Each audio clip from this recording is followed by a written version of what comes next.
ડેડિયાપાડાના ધારાસભ્ય ચૈતર વસાવા જેલમાં બંધ છે તેવામાં આમ આદમી પાર્ટીના પ્રદેશ અધ્યક્ષ ઈસુદાન ગઢવી તેમના પરિવારની મુલાકાત લેવા માટે પહોંચ્યા હતા અને ત્યારબાદ તેમણે શું કહ્યું છે તેની વાત કરીશું આ વિડીયોમાં।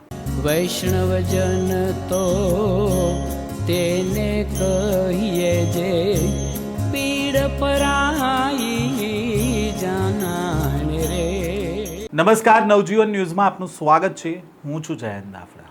ડેડિયાપાડાના ધારાસભ્ય ચૈતર વસાવા પર આરોપ હતો કે તેમણે વનકર્મીઓને ધમકાવ્યા હતા, તેમની પાસેથી પૈસા પડાવ્યા અને ફાયરિંગ કર્યું। આ સમગ્ર કેસમાં નર્મદા કોર્ટ દ્વારા 9 આરોપીઓને 7 વર્ષની સજા ફટકારવામાં આવી છે, જેમાં ચૈતર વસાવાની સાથે તેમના એક પત્ની છે, સાથે જ અન્ય એક આરોપીની સાથે 18 દિવસનું બાળક છે તે પણ જેલમાં ગયું છે। અને આ સમગ્ર બાબતને લઈને આમ આદમી પાર્ટીના નેતા ભાજપ ઉપર પ્રહાર કરી રહ્યા છે કે જે પ્રકારે આદિવાસી વિસ્તારમાં ચૈતર વસાવા આદિવાસી લોકોનો અવાજ બની રહ્યા હતા, તેને જ લઈને ભાજપ દ્વારા ષડયંત્ર કરવામાં આવ્યું છે અને ચૈતર વસાવાને આ કેસમાં ફિટ કરી દેવામાં આવ્યા છે તે પ્રકારનો આરોપ લગાવવામાં આવી રહ્યો છે।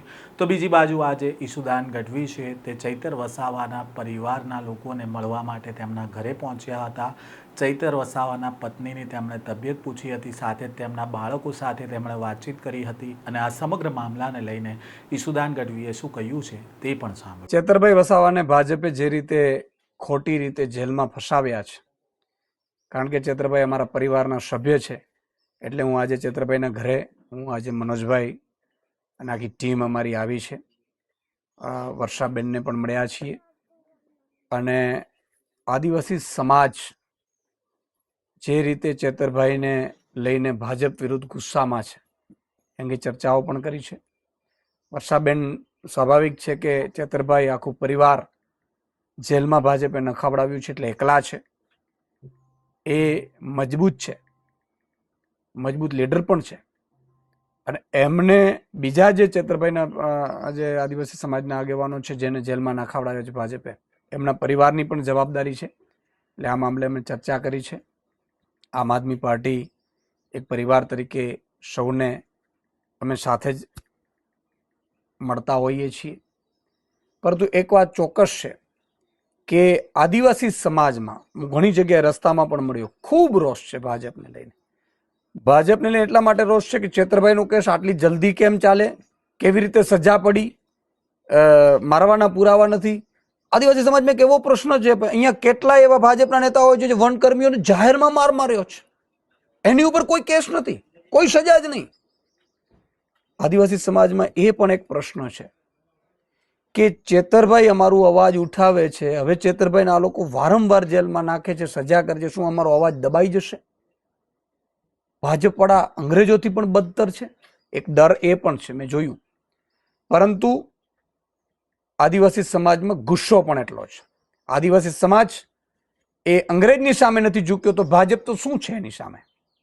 અને આદિવાસી સમાજ એ નક્કી કર્યું છે 1 લાખ લોકો ડેડિયાપાડામાં એક થઈ અને ભાજપને લલકાર ફેંકશે કે તમે હવે ન માત્ર ચેતરભાઈ ઉપર પણ આદિવાસી સમાજના એક પણ યુવાન ઉપર અગર કેસ કર્યો છે તો આદિવાસી સમાજ ક્યારેય હવે ભાજપને કે ભાજપના નેતાઓને ઘૂસવા નહીં દે।